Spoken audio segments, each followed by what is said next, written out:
Hi, I'm Dr. Katherine Kelly, and what I'm here to talk to you about today is the whole idea of when in the world did we start worrying about what other people think?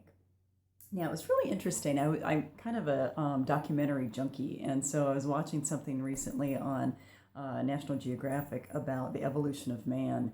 And for years, I've been obsessed with, obsessed is probably too strong a word, but I've been really interested in evolution all the way back to my high school days when I would do research papers and things on evolution.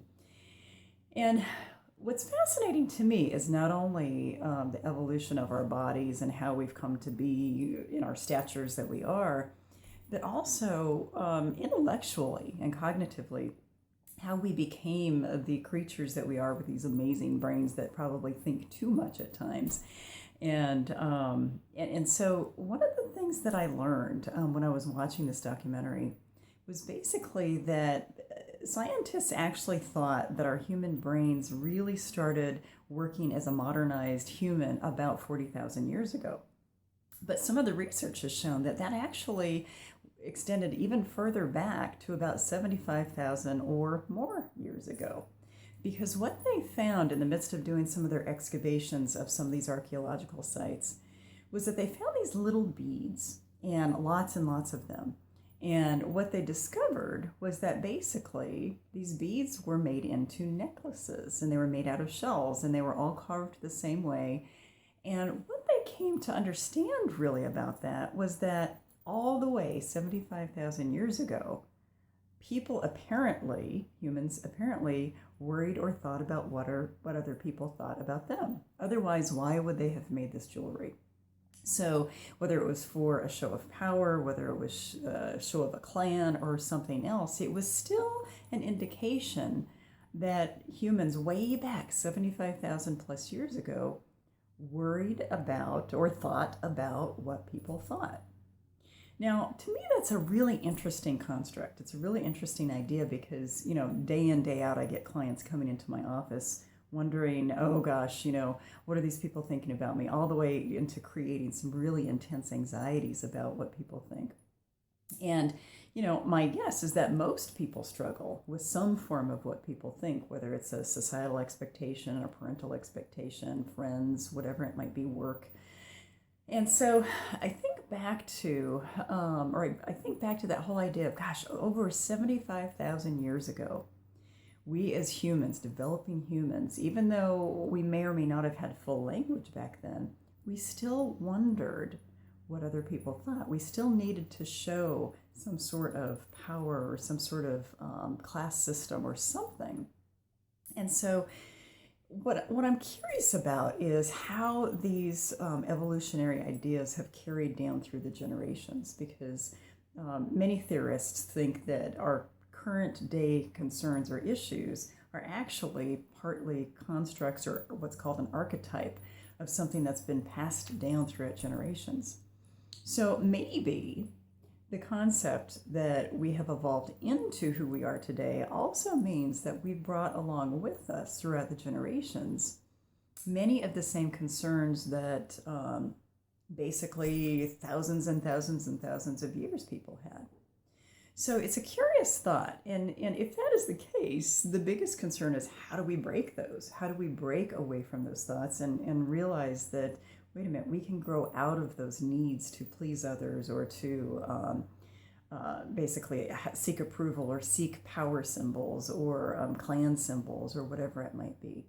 So, when someone comes in and is wondering, how do I break through this? How do I stop worrying about what people think? We have to think about the evolutionary track of how all of this started in the first place. So one of the things I try to encourage people to do when I'm working with them about working through and no longer worrying about what people think is the whole idea of self-esteem versus integrity. To me, self-esteem is an overused term. We've got hundreds of books, probably thousands of books on self-esteem, lots of tips and this and that, and I understand the idea about self-esteem, but I actually prefer the word integrity much more, because to me, integrity is a deeper, more robust term. So self-esteem to me is living from the outside in. So constantly assessing what's going on around us and comparing ourselves to others for the sake of feeling okay enough.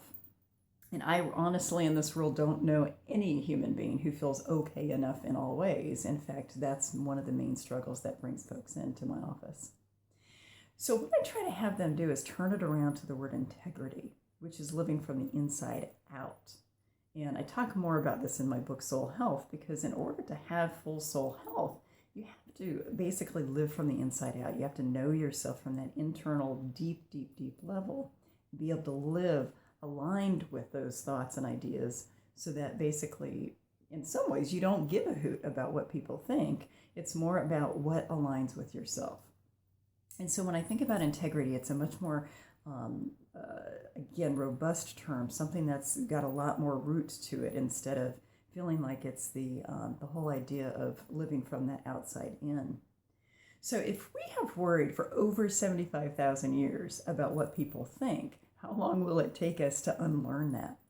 And I think the answer really is in integrity. So finding out what your own personal integrity is and lining up with that for your own radiant living. Because what that means basically is that you will also line up for those around you. You don't have to live by someone else's expectations or thoughts, but that when you live in your own integrity and no longer care what people think, then there's less tension, there's less anxiety, there's less of that stuff that gets in between people. So anyway, I want you to think about that whole idea of integrity versus self-esteem as you are moving forward and really thinking about what is it that we are trying to accomplish by caring about what someone else thinks. And to me, lining up with your own integrity is about soul health. So if you would like to learn more about soul health, go to my website, www.drkatherinetkelley.com. You'll have all of my social media sites on the left-hand side where you can follow me on any of those. You also have more information about the soul health model. And also you can click onto my YouTube channel from there and also watch and listen to all of my other videos that I have out there. I hope you have a wonderful day, and this is one more example of how you can align with your soul for radiant living. Thank you and have a fantastic day.